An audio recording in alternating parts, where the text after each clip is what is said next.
Despite the recent struggles, you still have to consider 2026 a major success for the Washington Nationals.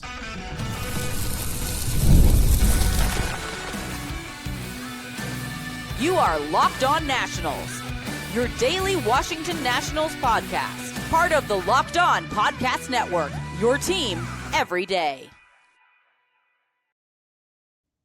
And today's episode is brought to you by Kalshi. And yes, for a limited time, download the Kalshi app and use code LOCKEDON to get $10 when you trade $10 over on Kalshi. And thank you for making Locked On Nationals your first listen every single day. And later on in the show, CJ Abrams has made Washington Nationals history. I'll tell you what that is and also talk a little bit about tonight's Rockies-Nats game.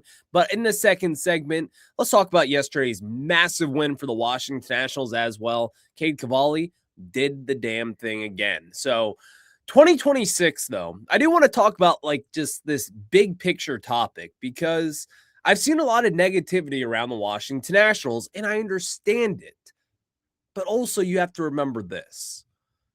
2026 was not supposed to be as fun as it has been. 2026 was supposed to be like we'll kind of mess around and maybe win 63, 64, maybe 65 games. And the Washington Nationals on August 25th, they've won 62 games. This has still been a successful season. Like, if you were to ask yourself by the end of August or even by the end of September, did the Nationals take a step up this season?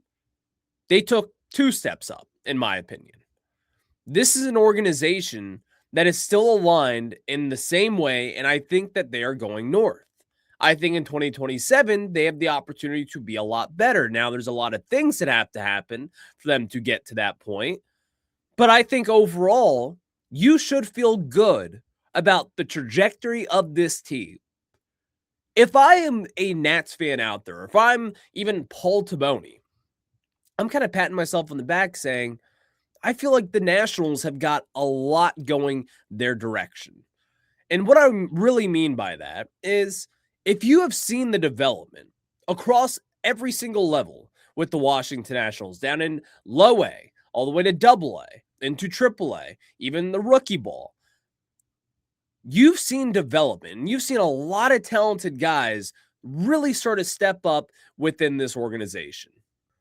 But what 2026 has been about for the Nationals is finding out what they have internally. And well, I think we found a pretty good idea of what we saw last night within the Washington Nationals. Number one, the stretch that Cade Cavalli has been on within this organization.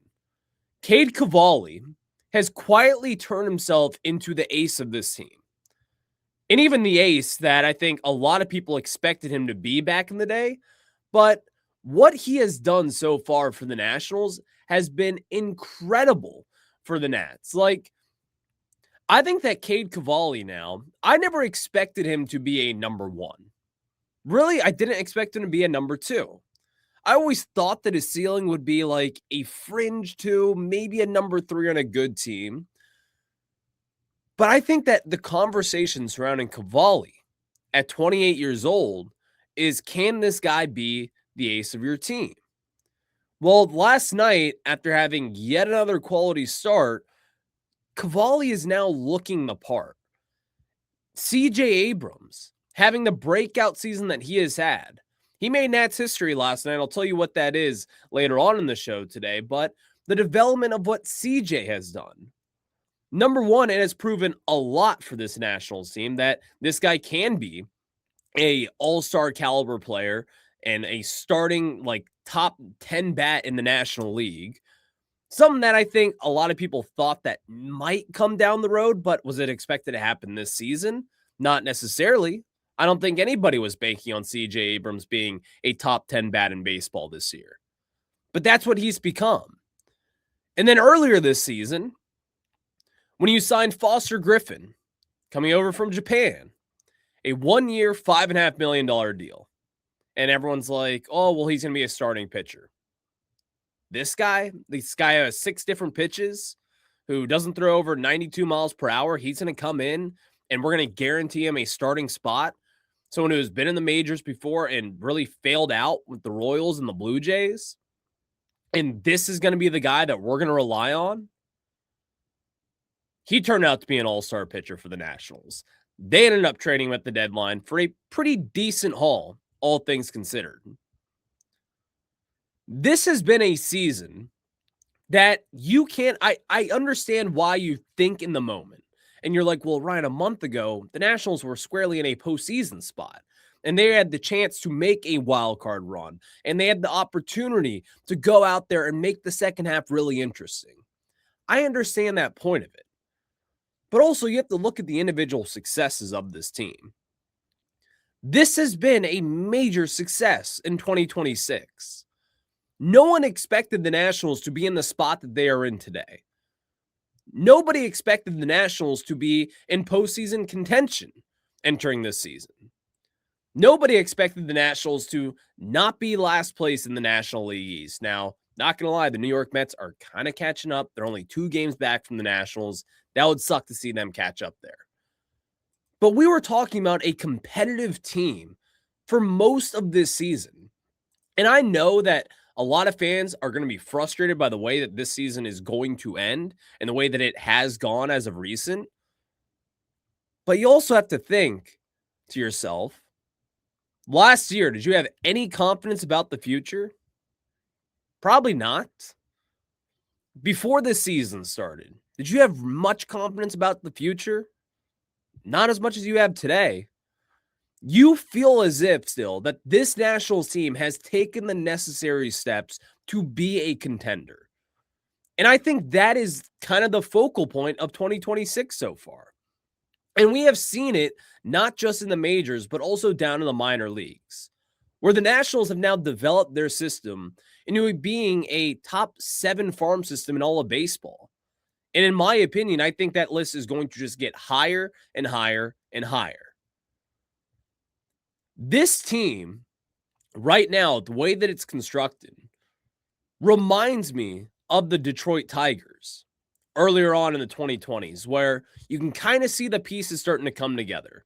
And all of a sudden, they hire a new president. They get a new GM in the building. Their farm system starts to develop, guys. They maybe spend a little bit of money in free agency. They start to be kind of a destination yet again for a team like the Tigers that were a destination in the early 2010s, similar to the Washington Nationals. That's what this is starting to remind me of. And you've got some core pieces up in the majors that really makes you think, hey, this Nats team could be something down the road. But again, it also comes down to development.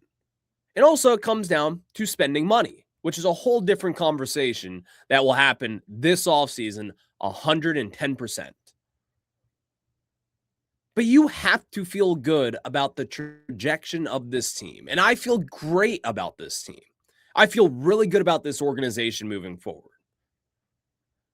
The reason why I've talked about this today is, listen, I try to be a positive guy. I've seen all the Twitter mentions. I've seen the DMs of people saying, how could you possibly be this positive about the Nationals right now in the way that they have been? Well, listen, when you trade some of your better players, when you trade Curtis Mead, your best right-handed power bat, when you trade, what was at the time your best pitcher in Foster Griffin, when you trade Luis Garcia Jr., who had a breakout season, you're going to get worse. But if you've seen what Abby Ortiz has done, and yes, he's fallen off as of recent, he's come in and hit the ball pretty well for the Washington Nationals. Cade Cavalli, since Foster Griffin has left, has looked like a Cy Young caliber pitcher.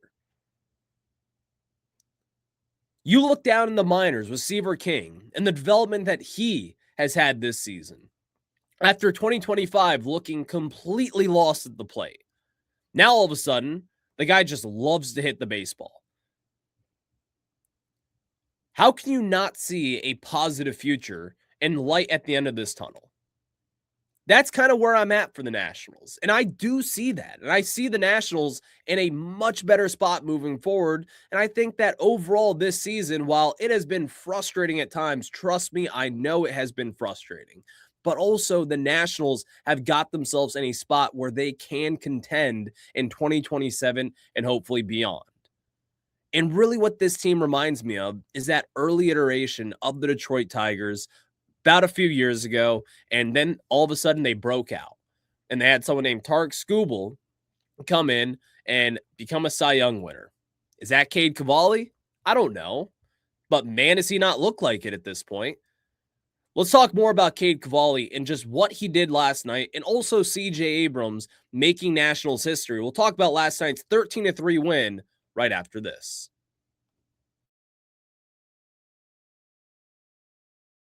I was juggling a couple different apps the other day, and then I realized to myself, why don't I just use our friends at Clutch Parlays, because that is their expertise. Instead of going to multiple different apps to check different injuries and betting lines, I can see it all in one with our friends at Clutch Parlays. And a little bit of bonus there is they give you data to back their bets. Maybe you want to do a double for a star player that night. They can give you the percentage of what they hit on for that exact bet. And that's why I love our friends at Clutch Parlays. But here's the offer for you. Find the best line and build smarter parlays. Track every bet and make more informed betting decisions, all with ClutchParlays.com.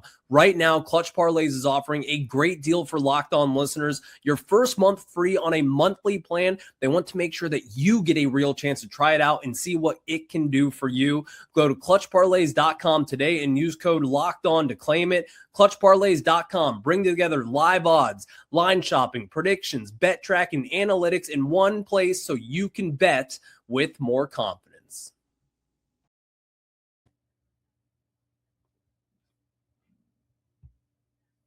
Welcome back into Locked On Nationals, and Cade Cavalli and the Washington Nationals yesterday get a massive 13-3 win against the Colorado Rockies. And before we get into what CJ Abrams did yesterday, I mean, talk about a historic night for the Nationals.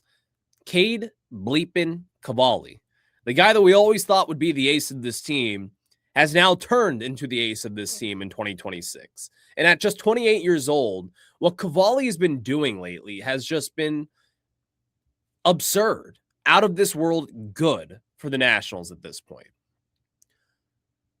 That is now 9 quality starts in a row for Cade Cavalli after he goes 6+ innings yet again. And if you look at the numbers, and this is something that Nationals Communications put out yesterday, I think this is a really telling stat right now. So you think out loud, who's going to be the Cy Young winners? The American League, it's probably going to be Cam Schlittler. In the NL, it's going to be the Miz, Jacob Mizorowski. Well, Cade Cavalli has now allowed 3 earned runs or fewer in 26 of his 28 starts, the most in Major League Baseball. Right behind him is the Miz with 24 and Cam Schlittler, who also has 24. And Cade Cavalli is number 1 in baseball with 26 starts this season of allowing 3 or earned runs or less on the season. Cavalli has turned into the ace of this staff, and as we kind of go down into this season, we're going to be sitting here wondering, are the Nationals going to be like, is this going to be the guy? Is he going to be the guy that kind of carries the Nationals into the future? And is he going to be the guy that might win a Cy Young down the road for the Washington Nationals? He's only 28 years old. He's not a free agent until 2030. He's got 3 more years after this year, 27, 28, and 29. We are talking about a legitimate arm for the Nationals turning into some ace of this team that is also kind of erasing one of the Nationals' biggest needs. Because a month ago, we were talking about, like, yes, this rotation is great, but you still need your ace. Well, 9 quality starts in a row later, and getting his season ERA down to a 3.21 and having everything else look great. And if you look at his Savant page and just what he's doing right now, his strikeout percentage is in the 81st percentile. More importantly, in my opinion, his walk rate is in the 77th percentile. Cavalli is now turning himself into this stud of a pitcher that has a beautiful mix of 6 different pitches that he throws pretty consistently. A 4-seam that he throws 33% of the time, a curve that he throws 27% of the time, a sweeper he throws 13% of the time, and also a sinker he throws 13% of the time, and a change 8%, and a cutter only 6% of the time.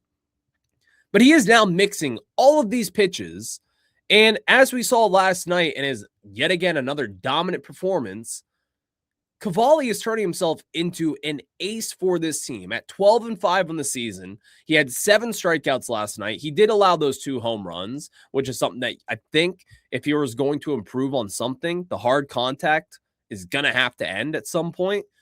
But also, Max Scherzer, for as legendary as he was as a national, always gave up hard contact as well. So listen, I'm not going to overreact to that and say, oh my God, it's never going to work for him if he can't not allow hard contact. It's going to happen, and that's okay. I look at this for Cade Cavalli, and I'm like, my gosh, what a stud that this guy has been so far. The 9 quality starts in a row, 26 of his 28 starts being dominant for the Nationals, allowing 3 runs or less. Cavalli is turning into the ace of this team. And every time that he is out there now, it is a must-watch game for Nationals fans because he is going to do something special each and every single night now. And he's not doing it pumping 101 like he was back in the day. He's kind of reinvented himself similar to what Steven Strasburg did in the 2010s. And that's pretty dang exciting if you ask me. So I've loved what Cade Cavalli has done, but let's also talk about CJ Abrams because he has now done something that only one Nationals player has ever done. Cade Cavalli. We've talked a lot about Cavalli today. Let's talk about CJ. CJ Abrams has now joined one other National in this franchise's history since coming to the Washington Nationals and doing something that no one else has really done. There's been a long list of guys: Bryce Harper, Ian Desmond, Jason Worth, Ryan Zimmerman, Juan Soto, Victor Robles. There's been a lot of guys who have had some really good special seasons here. But CJ Abrams just stole his 26th base last night, and he now joins Alfonso Soriano back in 2006 as the only National to have a 25-25 season, 25 home runs and 25 stolen bases. Now, obviously, in 06, Soriano had that legendary 40-40 season that has not been matched, and who knows? It might not ever be matched, but if CJ is the National in 2027, and if they have 162 games, CJ could easily get to that 40-40 mark, in my opinion, as long as he continues to take those steps up that I think he is going to take. CJ and the development that he has had this season has been incredible to watch for the Nationals, and just the disciplined hitter that he has now become. Well, also, he just sprained his ankle, and he's still stealing bases for the Nationals. He's going to have a 30-30 season. And who knows, he can get up to 35 stolen bases if he really wanted to. And I've always thought that I think CJ, offensively speaking, him taking that next step up, he's done that in every single market, basically. He has done that with the power. He's done that with the contact rate, the hard hit rate, not taking as many strikeouts, trying to take some more walks. He has taken a step up in every category. And in the one category, I think that we all thought that he would be the safest bet in, which is stealing bases, it's something that he actually hasn't really done since his rookie season or his second season even.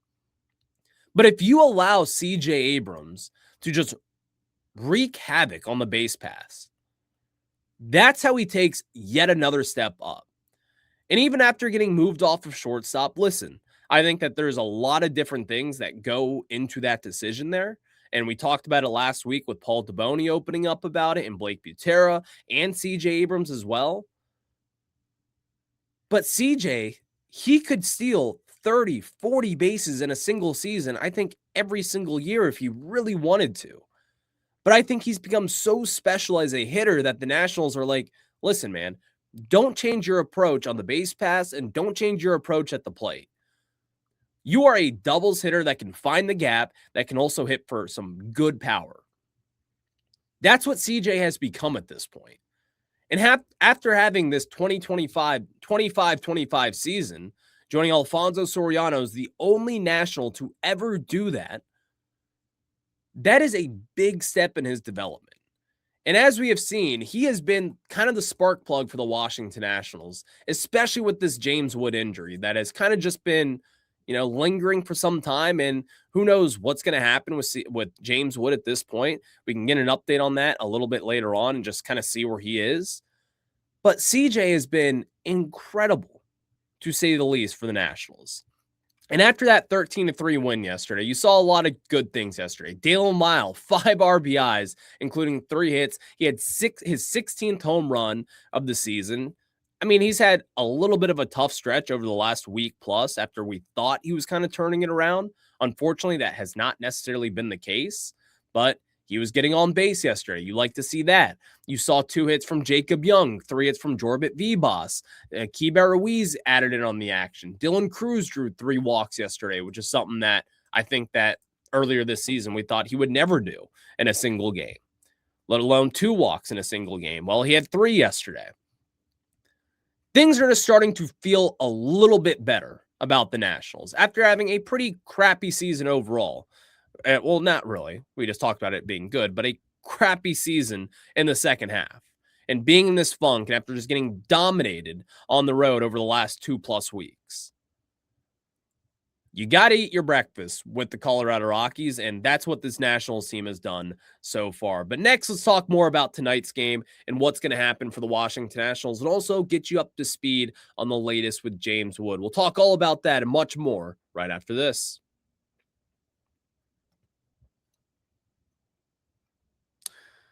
Make baseball season more this year with our friends on Kalshi. And on Kalshi, America's #1 prediction market platform, you can trade on every single game. And the Washington Nationals is trading at a 53% probability to beat the Colorado Rockies. And $100 could pay out to nearly be $200. And of course, with our friends on Kalshi, this is not some betting service. This is a prediction market where there is no house that is going to screw you over. And with Kalshi, I love this because it is a prediction market that you can allow you to trade and buy in and out of your different positions whenever you want. And on Kalshi, you're trading against peers in a live market, meaning that there is no house. And as the probability changes, you can buy in and out of your position. Download the Kalshi app and use code LOCKEDON to get $10 when you trade $10. KALSHI, Kalshi. Trade on anything. 18+ only. Restrictions and eligibility requirements apply. Event contract trading involves risk and may not be suitable for all investors. Kalshi products are not available in all jurisdictions. Prices, values, and available markets may differ from those mentioned. For more information, see kalshi.com/regulatory. And now let me tell you about our friends over at Stance.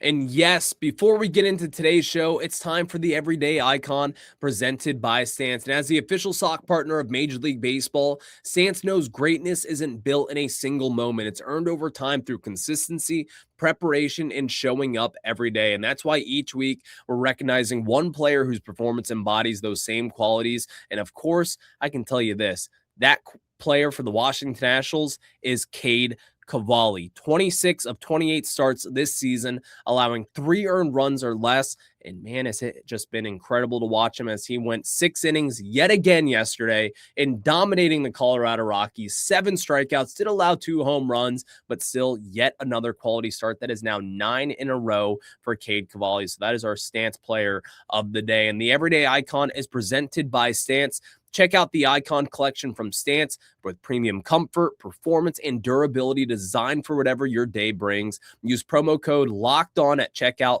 for 20% off your purchase. Stance, the official sock partner of Major League Baseball. You can learn more at stance.com.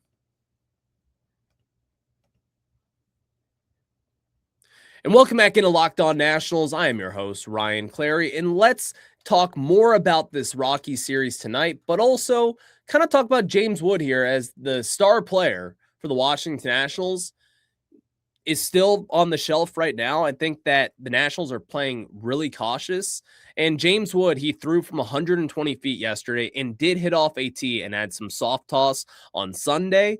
That's kind of the latest update for the Nationals, but you got to kind of wonder, are we not going to see him till like mid-September at this point? Like, is he going to have kind of a lengthy rehab? What's going to be next for the Nationals? And are they going to play this cautious? I think they should be pretty cautious with James Wood. Like, I am all on board for the Nationals, kind of staying patient with him, making sure that he's all checked out there with that oblique injury, because it's one of those things that you got to kind of wonder with the Nats. When is he going to just kind of get over this oblique injury? And I think back to what Dylan Cruz and what happened to him last season in Atlanta when he injured that oblique. It was one of those things that just lingered and lingered and lingered. And with James Wood for the second half of the season, he's obviously been the Nationals' best overall player. He's the face of this franchise, but you got to also be cautious with this. And the Nationals are not competing for anything right now. I think we all are pretty aware of that instance here right now for the Nats. So if I am them, I'm continuing to be very cautious about this injury. And I would not want to sit here and say, you know what, maybe the Nationals should try to rush this thing back. Like, no, you should absolutely not try to rush James Wood back at this point. And that's kind of where I stand. But let's talk about tonight's game. You've got Andrew Alvarez in the bump. And I believe it's going to be a bullpen game for the Colorado Rockies. According to MLB.com, they have not yet announced an official starter for this game. But Andrew Alvarez, who has put together a pretty solid season overall, you've seen him kind of come out in different situations. Is he someone that, like, you're excited to watch every single day? Not necessarily, but he has put together a solid season. And over his last 7 appearances for the Nationals, he's pitched 33 innings. He's struck out 23 batters. They 1.24 whip, and he's been decent. A 3.55 ERA, and so far has a 3.60 ERA in 11 starts and 19 appearances overall. I've liked what I've seen from Alvarez. I like just kind of the growth that he has taken. And for being a 12th round pick by the Nationals back in 2021, he's turned himself into a really nice player and a nice major league pitcher. And he's someone that I think definitely has some room to grow. And I think that there is a future with him, not in this rotation, but at least in the bullpen. And he's proven to be a solid, reliable arm this season. I've liked what I have seen so far for the Washington Nationals. But I will catch you guys on the flip side. Have a good one. Go Nats.